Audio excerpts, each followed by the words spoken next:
We want to convince you that you are the creator of your own reality, and that you do it because you give attention to things, and by giving attention to things, you emanate a signal.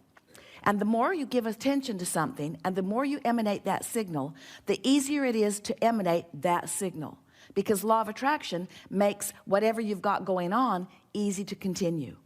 It's more difficult to change a signal. It's more difficult to stop a belief, or the accurate way to say that is to begin a more productive, more beneficial belief. You live in a world that is based upon attraction. There is no exclusion in this universe in which we are all focused, which means there's no such thing as no.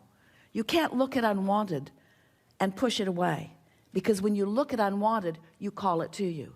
Because when you look at unwanted, you offer a vibration about unwanted.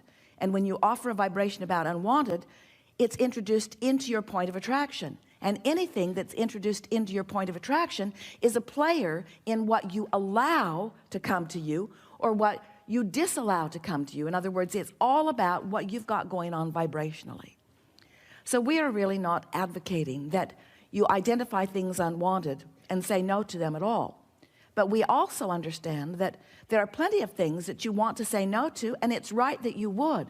We just want you to briefly say no, and then immediately following the no, say yes to something that you prefer. In other words, when you know what you don't want, you also know what you do want. But as humans, you have become oriented to putting more emphasis upon unwanted, because you believe somehow, and it is really difficult for us to understand how you have come to believe something that is so defiant of universal laws. How do you come to believe that you can say no to things and they will go away?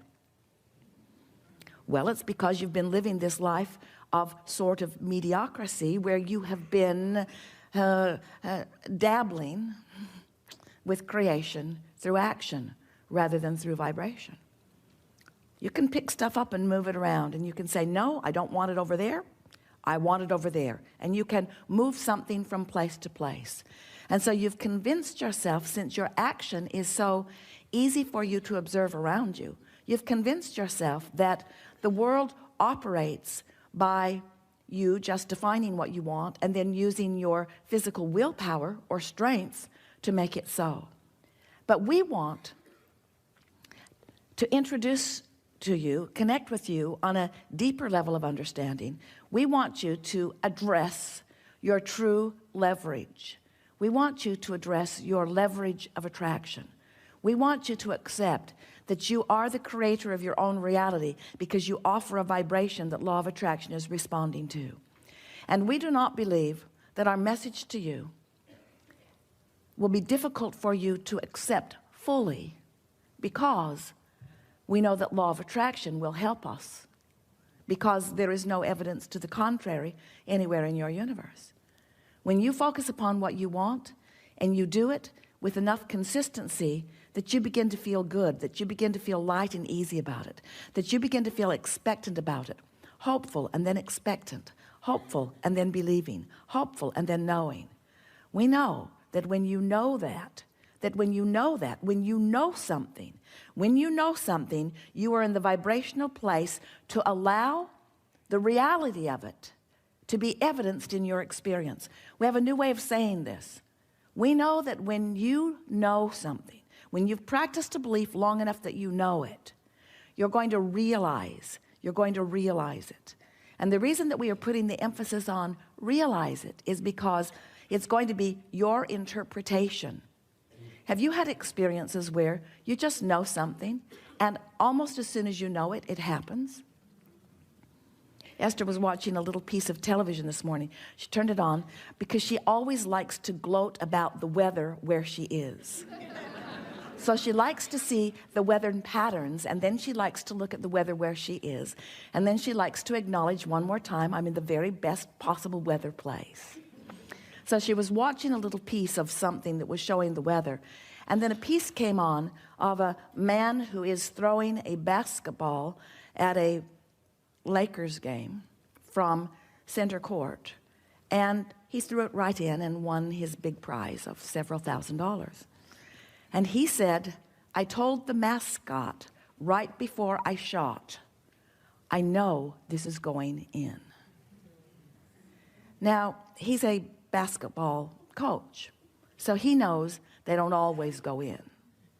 But he knew that one was going to. He knew that one was going to. You have knowing about things, but you have to practice yourself into the vicinity of knowing. So we want to convince you that what comes to you isn't the basis that you then sift and sort and evaluate in order to gain your knowledge. In other words, we want to show you how you don't search the world or even your life experience for the facts that surround you, and then, based upon those facts, achieve your knowing. Instead, we want you to understand that you achieve your knowing by finding a vibration of something that you desire and practicing it until it's easier and easier and easier to believe it. And once you practice something long enough that it's easy to believe, you will know it. And then the facts will back up your knowing. So we'll just leave it there for now. The facts always do back up your knowing. It's just that sometimes you know stuff you don't want to know. You know stuff you don't want to know. And you know why you know stuff you don't want to know? You've practiced thinking those thoughts of those things you don't want to know. Now, we know that you want to say to us, but it's all around. Esther has said that to us on many occasions through the years. But Abraham, it's true. It's true, and therefore, I believe it deserves my attention. And we say, we would add something to that if we were standing in your physical shoes. If it's true and you like it, give it your undivided attention. But if it's true and you don't want it, then why practice the vibration of something that someone else has made true by their attention to it? Why practice that reality into your realization? You're sort of kind of getting this, aren't you? You create your own reality, and you do it because you think. But you have control of what you think. But most of you don't really exercise control of what you think because you believe that you owe your attention to it if it's in front of you. We've enjoyed this interaction immensely. We know this has been a very brief seminar, but we have nothing more for you. There just is not anything more. Everything else that happens this day will just be a longer version of that.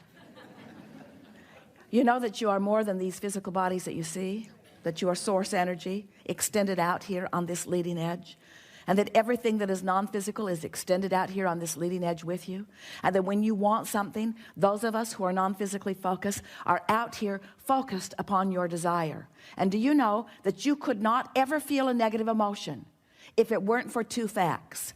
We're focused on what you want, and you're not. If you would take either of those facts out of the equation, you would never feel negative emotion. If we were not focused upon what you want, if we were not focused from the framework of who you are, then in your not being focused there, you would not feel any negative emotion because there would be no contradictory energy. So, two things. We're focused upon who you really are, all that you've evolved to, and what you want, and you're not. So, we just have to give it to you very clearly here. We have to give it to you like it is. We're not going to change. We're not going to stop focusing upon what you want. So if you want to feel good, in other words, we're not going to lower our vibrational expectation to your doubt. It'd make you feel better if we would, but we won't. Because we can't. Because we're standing in the vibrational frequency of all that you've evolved to. And when you expand, we're there. So you really have no choice. That's weird, isn't it? You create your own reality, but you have no choice. You create your own reality, but you have no choice if you want to feel good, other than to find somehow, some way to raise your frequency to match that of your vibration, your vibrational desire, of the vibration of who you really are.